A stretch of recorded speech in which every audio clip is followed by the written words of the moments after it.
हमारे भीतर जो ऋषित्व का भाव है, देवत्व का भाव है, वो इतना गहरा होना चाहिए कि प्रतिपल हमारी अनुभूति होनी चाहिए।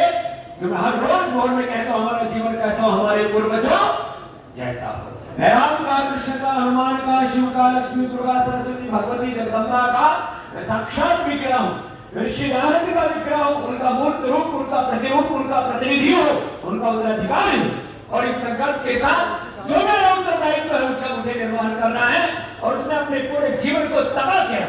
18-18, 20-20 घंटे अखंड प्रचंड पुरुषार्थ करना है, ये हमारा संकल्प होना चाहिए।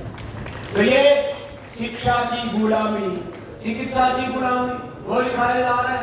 आजकल बड़ा पखेड़ा हो रखा, बोले सुप्रीम कोर्ट ने स्वामी रामदेव को फटकारा, अब मैं ज्यादा कुछ बोलूंगा तो और पखेड़ा होगा है। इस देश में गुलामी के वक्त के बने हुए गुलामी के कानून अभी भी बदस्तूर चल रहे हैं। 1940 में कानून बना दिया, बोले बीपी, ये शुगर, ये मोटापा, ये बांझपन, ये तमाम तरह की, तो जहां तक की कफ कोल्ड ठीक नहीं हो, जो भी बीमारियों की लिस्ट डाल रखी है, ये बीमारियों को ठीक नहीं, क्योंकि एलोपैथी वालों के पास मुश्किल को समाधान है।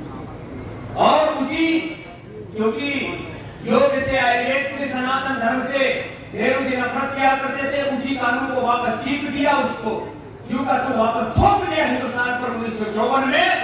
अब ये drug and magic remedy act को बदलवाने का काम भी स्वामी रामदेव करेगा।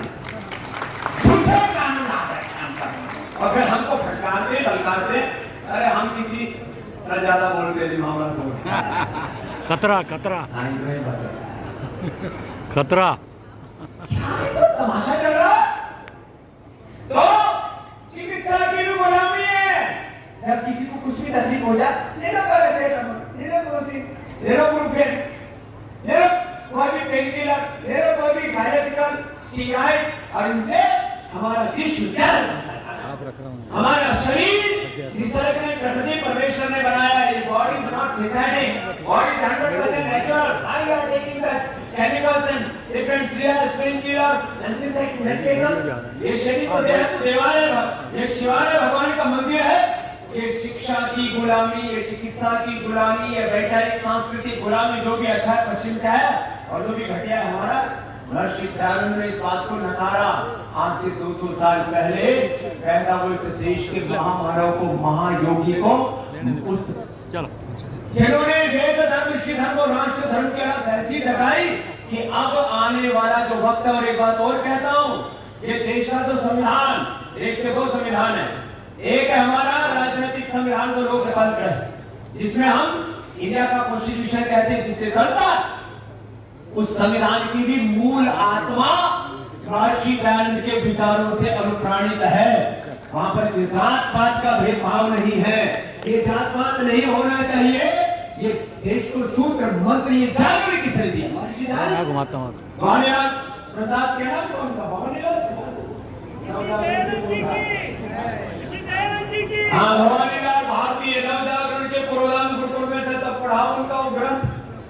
इस देश को छुआछूत, जात पात, भेदभाव, ऊंच नीच, ये सब नहीं होना चाहिए इस देश में। और संविधान ने जो मूल आत्मा डाली, तो संविधान की मूल आत्मा भी महर्षि दयानंद के विचारों से अनुप्राणित।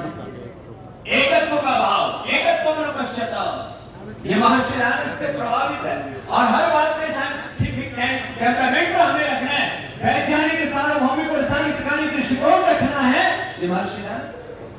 देश का राजनीतिक संविधान और दूसरा है देश का सांस्कृतिक संविधान। वेद इस देश के सांस्कृतिक संविधान है। वेद इस देश का सांस्कृतिक संविधान है। राम इस देश का सांस्कृतिक संविधान है। कृष्ण, हनुमान और सनातन धर्म इस देश का सांस्कृतिक संविधान है। और उसी से हमारा जीवन आगे बढ़ेगा, उसी से ये भारत बनेगा। भारत में भारत और भारतीयता नहीं रही, भारत में वेद जब नहीं रहा, तो भारत को कोई अमेरिका बनाना है? नहीं। तो ऐसे आज हमें एक संकल्प लेकर के जाना है। मैं तो भुवनेश्वर था, फिर कल बेंगलोर था, वैसे मेरा इस समय विदेश का भी कार्यक्रम था। अब सब हमारे श्रद्धेय पूज्य स्वामी हरिवेश जी और विठल राव जी बोले समझे आपको तो आना ही पड़ेगा, कुछ भी करो। अब यहाँ आने के लिए कम से कम मेरे 25 लाख रुपए तो वो जहाज में खर्च हो गए। लेकिन मैंने कहा भाई लाखों खर्च हो जाए, महर्षि दयानंद के प्रति अपनी कृतज्ञता